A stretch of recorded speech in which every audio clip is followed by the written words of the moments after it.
Like, if you gave me some glass, I could help you here, but... But that would ruin the surprise of whether we're actually going to make it or not. And fine.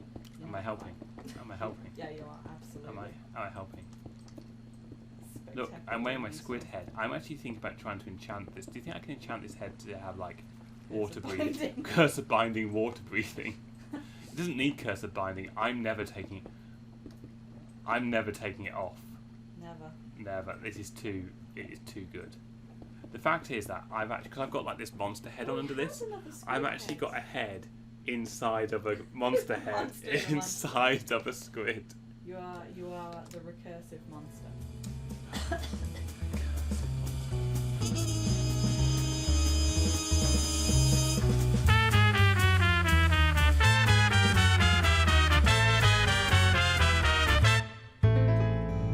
Why do we build these things? It's like we forget everything that we've learned about building circles in Minecraft, which the answer is don't do it because it just ends with death.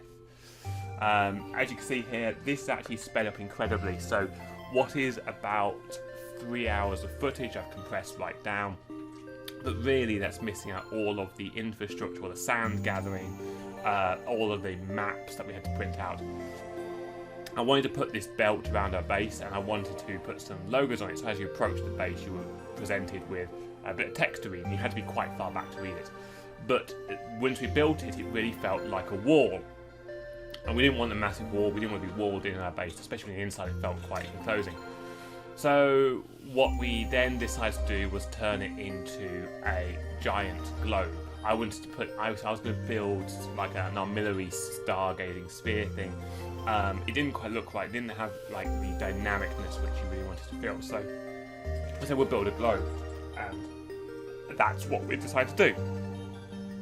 So as you can see here, there was lots of mathematics involved with trying to get the right circles, and I did mess it up a couple of times. The sphere isn't actually a perfect sphere, it's more of a series of layers of circles going on top of each other.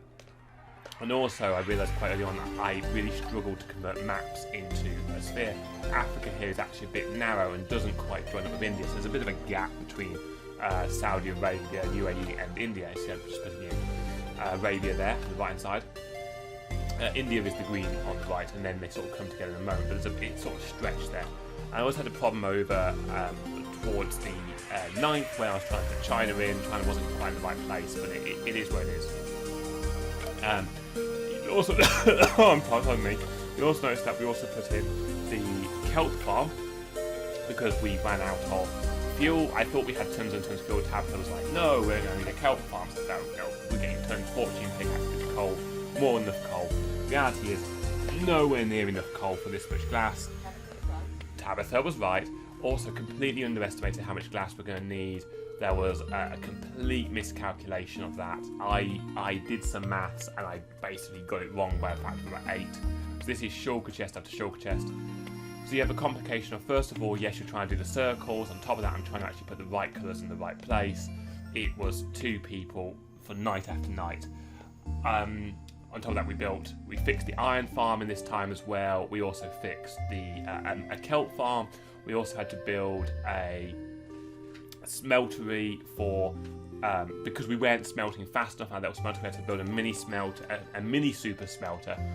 On top of that, we also had to build a plant farm. Tabitha started getting involved with redstone and mechanics, and she built herself 2 actual plant farms because we built one, it worked fine, when you blew out of it to go build it over the sunflower field. And like the amount of infrastructure to support this project was quite intense. So we're beginning to start planning out where we're going to build some more of that industry. It's going to be over the back of the sheep field. So you're going to see that turn to more of an industrial area, whereas this side towards Old Boy's lighthouse base will become more of a fancy area, and the globe will sit in between. It's 77 blocks wide. It is, I think, one of the larger globes that you can find if you look online at globes in Minecraft. They're all quite small, or they're square, or they're other artistic representations. There are a few which we've done in creative which are this sort of size. If I have to say, I wouldn't recommend doing it, and this is only, by the way, half. What you're seeing right now is a quarter of the globe, and the bit I'm doing right now actually goes in wrong.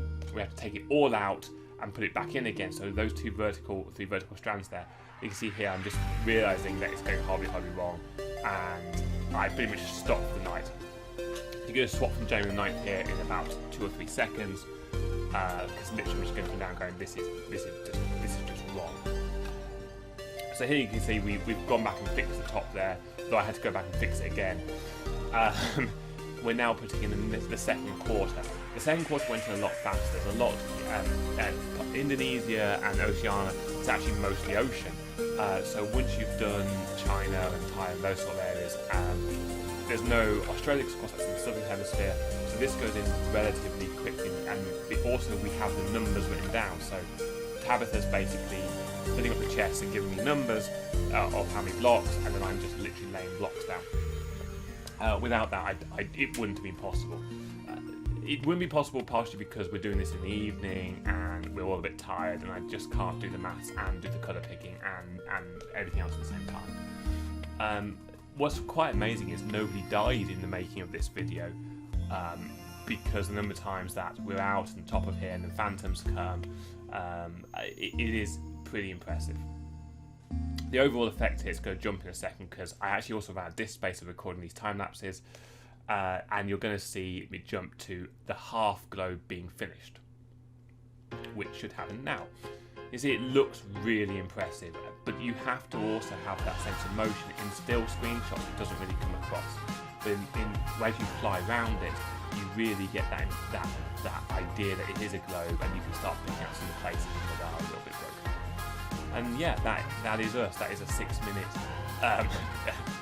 a whole week of our lives gone into building just half of this. We still have the other half to go, and that's it for today. Really, sorry, it's a bit of a slow, dry episode. Psst. Hey guys, you need to click this button here. Yeah, this one. Right No. You did click this button right here. This one. What? This one. No, don't listen to him. Click this one. No, This one we'll here. click this one. No, you need to be clicking this one. He's wrong. You're wrong. Click this one. This one here.